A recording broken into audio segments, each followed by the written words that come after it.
Вот мы в аэропорту Астаны, по наводке Даулета покупаем следующую книгу. Так что слушайте, она тоже будет в розыгрыше. Ставьте лайки, самое главное. И подписывайтесь. Да. Мы вас любим. Всем лайк. Всем привет! Начинаем читать мою книгу Динмухамеда Кунаева. Книга написана в 1993 году, в год смерти Кунаева. Этот труд имеет огромную историческую ценность, так как написан человеком, который полвека руководил Казахстаном. Книга предназначена для широкого круга читателей. Также по вот этому QR-коду вы можете поддержать наш канал, отправить донат на любую другую новую книгу. Мы ее купим и почитаем. И, как обычно, эта книга участвует в розыгрыше, поэтому пишите комментарии. За самую большую цепочку комментариев дадим эту книгу победителю. Поэтому пересылайте ее друзьям, знакомым, делитесь в соцсетях, в статусе в WhatsApp. Чем больше будет комментариев на ваш комментарий, тем лучше. А я начинаю читать. Это книга воспоминаний, написанная славным сыном казахского народа, крупным государственным деятелем Динмухамедом Ахмедовичем Кунаевым, в которой он повествует не только о неизвестных страницах своей биографии, но и дает ценнейшую информацию о выдающихся деятелях своей эпохи, таких как Сталин, Маленков, Булганин, Хрущев, Косыгин, Брежнев, Андропов, руководивших огромной советской империей, и даже неизвестные многим факты о Горбачеве, подробно описывая 50-летнюю историю Казахстана, его экономическое, культурное и социальное развитие. Автор не забыл упомянуть о личностях, которые сыграли немалую роль в становлении и развитии нашего государства. В книге изложены подробности событий в Темиртау, о Семипалатинском полигоне, проблема Орала, трагические последствия декабрьских событий 1986 года. Также автор делится своими мыслями о проблемах языка, религии, национального менталитета и сознания, сохранения традиций. Бывший руководитель государственного масштаба предлагает собственную версию причин распада Советского Союза и пути выхода из экономического и политического кризиса в постсоветский период.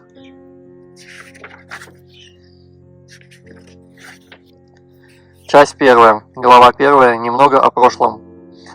Я коренной житель Верного, ныне Алматы. Очень люблю город моего детства и юности. У него своя, пусть и небольшая, но богатая история.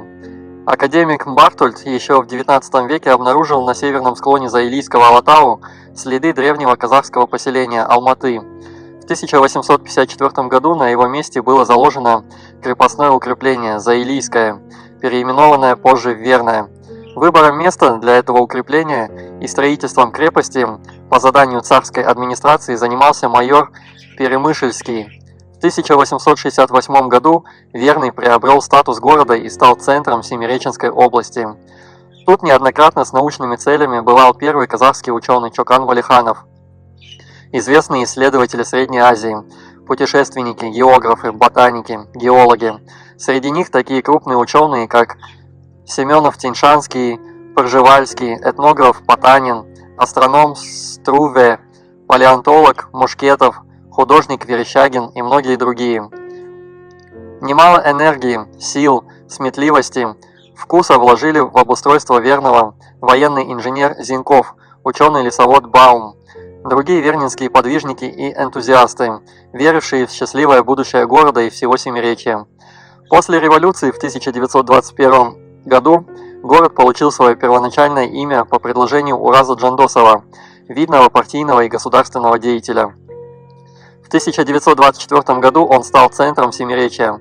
Когда построили Турксиб, столицу Казахстана перевели из Кызыл-Орды в Алма-Ату. Не только алматинцы, но и ее гости, наши и зарубежные, считают казахстанскую столицу одним из красивейших городов.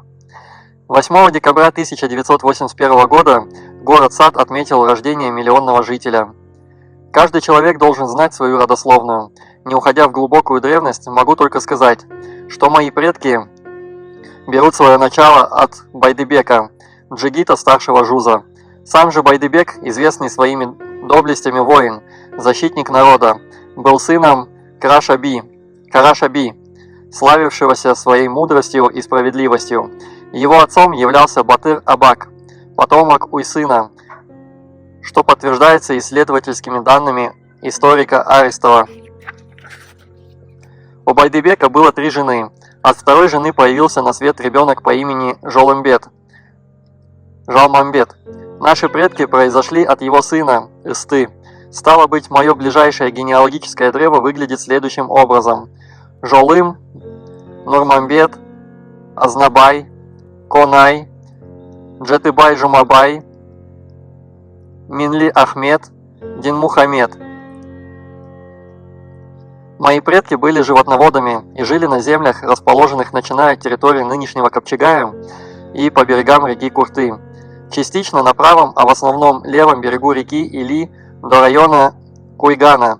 В прошлом это место называлось Нижнеилийская волость Вернинского уезда Семиреченской области, ныне территория Балхашского и Куртинского районов Алматинской области. Их земли продолжались до низовья реки Чу и также занимали значительную часть Фурмановского и Таласского районов Джамбульской области. У моего прадеда Азнабая было 4 сына. Семейное предание не сохранило причину разлада Азнабая со своими сородичами, но однажды он снял весь аул и через Или по юго-восточному берегу озера Балхаш добрался до Аягуза, а оттуда откочевал на земли рода Тобыкты. Впоследствии он прижился на новом месте и женил своего второго сына Коная на Тобыктинке. У Коная родились сын Жумабай и дочь Болонтай. После смерти Азнабая тобыктинцы начали притеснять Коная и его родичей. Конай решил со своими близкими перекочевать и вернуться на свои земли в Семиречье. Однако тобыктинцы не позволили ему увезти с собой жену и дочь. Разместив всех своих одноульцев на родных землях, Конай в поисках лучшей жизни переезжает на правый берег реки Алматинки. Отдает своего сына Жумабая на учебу в мусульманскую школу.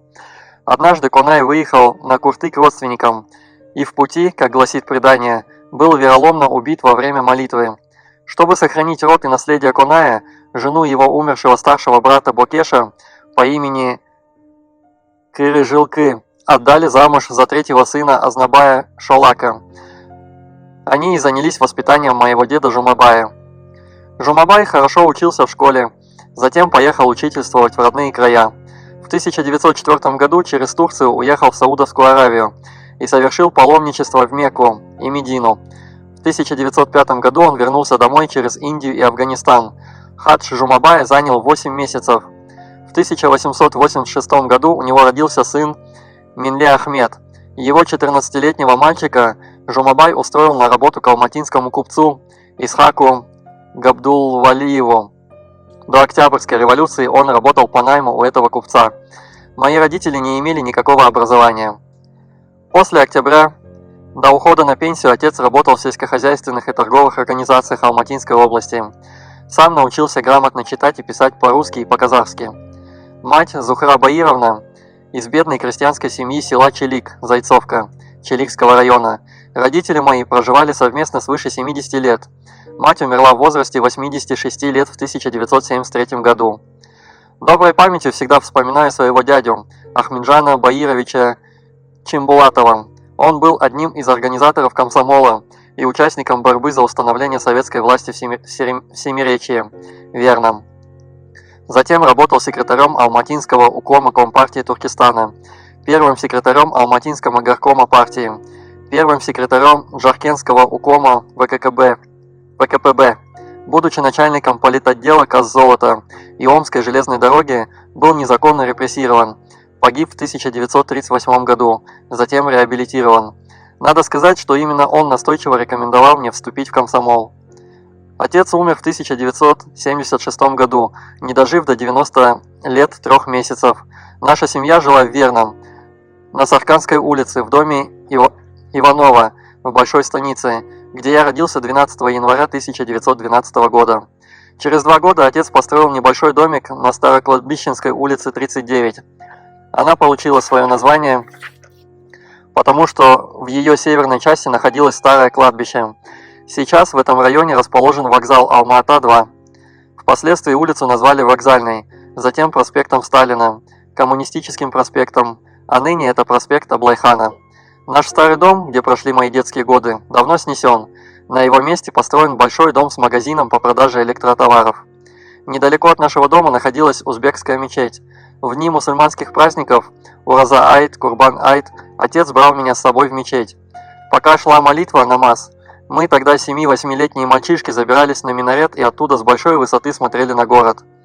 После молитвы возвращались домой в приподнятом настроении. Самым приятным было празднование Курбан-Айта. Отец по обычаю резал баранов. Курбан-Шалу. Сначала из туши вырезалась грудинка и тут же поджаривалась на костре. Затем всем членам семьи раздавали по кусочку, и после этого приступали к чаепитию. Кстати, к празднику готовились заранее. В нашем доме всегда жарили баурсаки, готовили и другие лакомства. А кто там голый лазит? Одуванчики гоняет. Да. Теплые деньки, последние, скорее всего. Помню все достопримечательности Старого Верного.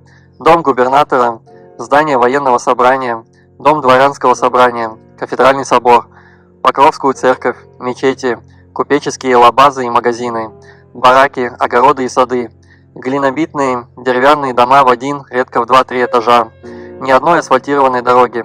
На пыльных улицах бесчетное количество лошадей, ишаков и верблюдов. День и ночь струящаяся вода в реках. А над ними в пышной зелени тополя и карагачи. Вот характерный облик города Верного. Деревянные дома в городе строились не случайно. После разрушительного землетрясения 10 июня 1887 года из 1799 зданий уцелело только одно. Стихия привела горожан к необходимости строить лишь деревянные здания. Надо отдать должное основателям города за стройную планировку улиц, заботливое и богатое их озеленение. Первым губернатором Семиречья был генерал Герасим Алексеевич Колпаковский. Эй, будешь книгу слушать? Да. Одуванчиком будешь играться? Да. Молодец. Давай. И то, что город стал садом, во многом связано с его именем. И поныне бытует расхожая легенда, будто бы за каждое высаженное дерево он платил горожанам по гривеннику. А тех, кто не высаживал деревья в указанном месте или губил их, публично наказывал плетями.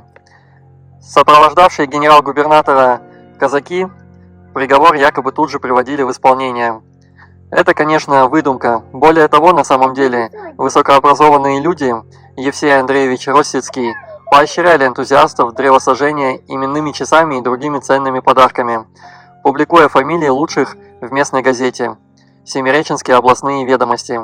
Нарушителей наказывали в административном и судебном порядке крупными штрафами. Действовало.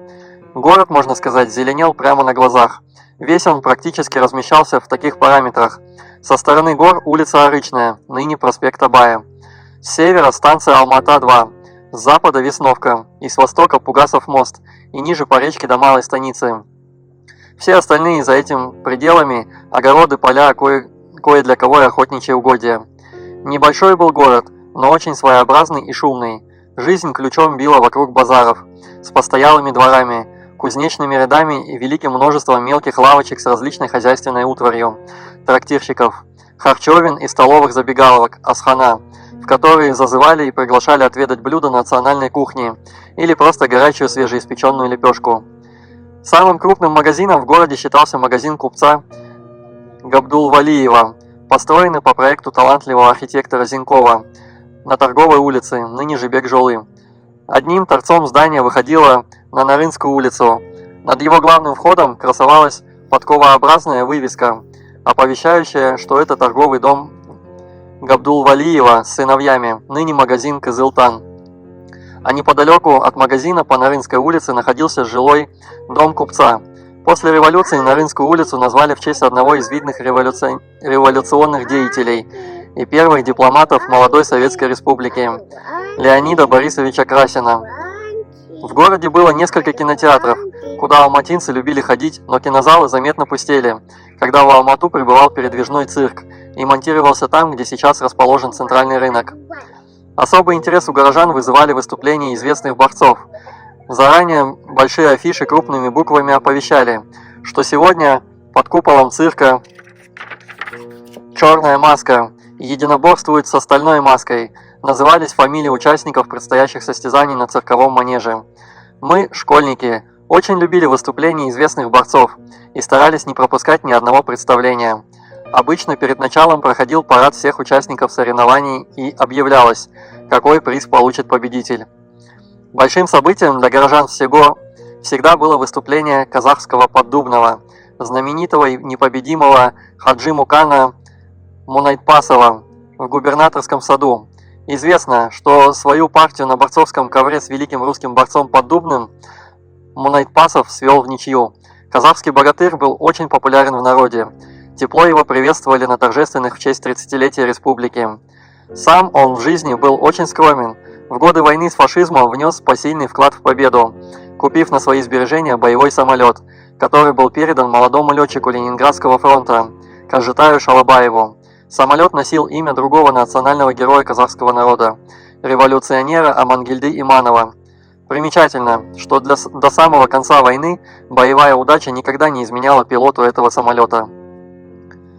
Но до небывалой войны было еще далеко. Алма-Ата тогда сохраняла старый свой колорит. Конечно, в ту пору никакого губернатора уже не было, но сад по-прежнему назывался губернаторским и занимал тогда вместе с губернским домом большую территорию. По современному расположению это был квадрат проспекта Ленина, улиц Комсомольской, ныне Тулеби, Пролетарской, ныне Зинкова, и Советской, ныне Казыбек-Би. Сейчас там находится Дом кино, центральный концертный зал и госпиталь. В юго-западной части сада высилась небольшая эстрадная площадка. Под музыкальный аккомпанемент Хаджи Мукан с этой сцены показывал игру своих мускулов. Он также ставил себе на голову один на другой несколько кирпичей, а его ассистент сильнейшим ударом кувалды разбивал эти кирпичи на куски. Что-то вы опять разлетались. Как мы читаем, так вы летаете.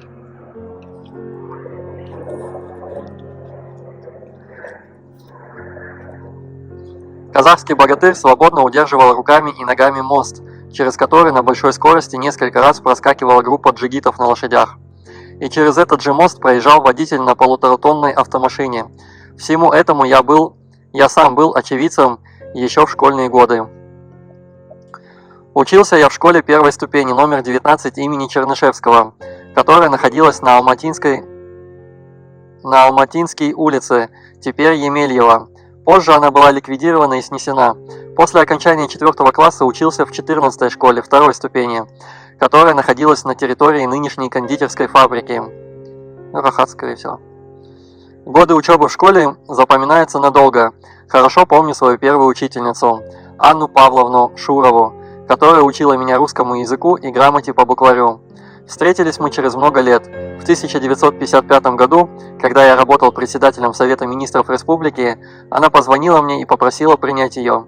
Я послал за Анной Павловной машину, и мы долго беседовали с доброй старой учительницей, вспоминая далекую пору моего детства и годы учебы в школе. Потом она обратилась с просьбой помочь ей улучшить жилищные условия, и я удовлетворил ее просьбу. Не забуду чутких и мудрых учителей школы номер 14, математики Семена Ивановича Соколова, физики Андрея Алексеевича Астраханцева, Измаила Павловича Масленникова, естествознания Бориса Николаевича Дублицкого, обществоведения Евгения Степановича Войцеховского. До сих пор благодарен учителям-наставникам за душевную щедрость, мудрые наставления, за знания. С особой симпатией вспоминаю учительницу русского языка Любовь Александровну Федулову, которая много сил приложила, чтобы я успешно освоил русский язык. В школе нас подробно знакомили с биографиями главных руководителей государства – Ленина и Троцкого. Повсюду вывешивали их портреты. В пионерах мы разучивали посвященные им песни и стихи. Особенно их много было после смерти Ленина.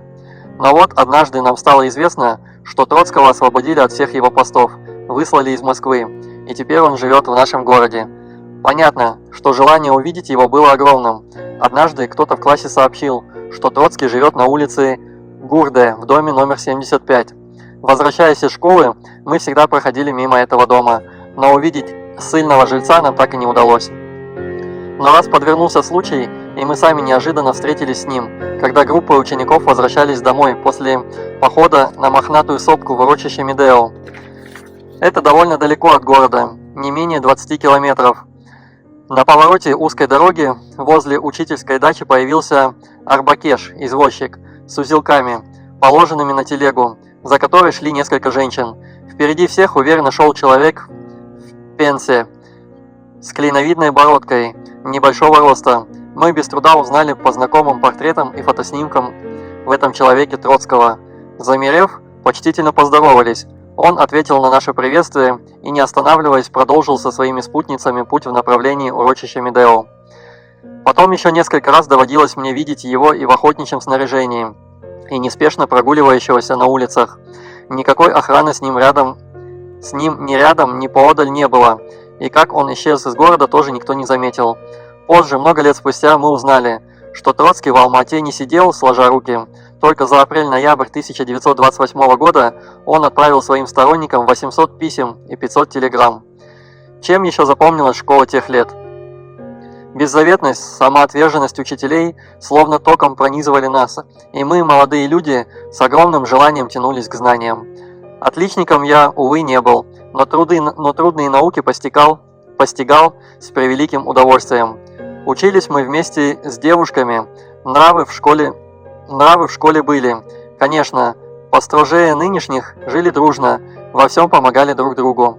В ту пору в нашей школе практиковали бригадный метод обучения, состоявший в том, что ученики с хорошими знаниями брали на буксир отстающих, и, как правило, такая помощь приносила хорошие результаты. Как ни странно, но именно в школьные годы я решил стать горным инженером. По тем временам профессия для казахов редчайшая. Меня вдохновлял образ первого крупного инженера-казаха Мухамеджана Тынышпаева, окончившего в 1906 году Петербургский институт инженеров путей сообщения, который был одним из активных инициаторов и участников строительства Турксиба. Я дружил с его сыном Искендером. Он впоследствии стал известным оператором-художником республиканской киноиндустрии. Наша дружба продолжается и по сей день. После школы я работал статистом в секторе районирования Госплана Республики, а вечерами учился на курсах по подготовке в институт. Вот мы и прочитали первую главу. Ставьте лайки, подписывайтесь. Всем пока.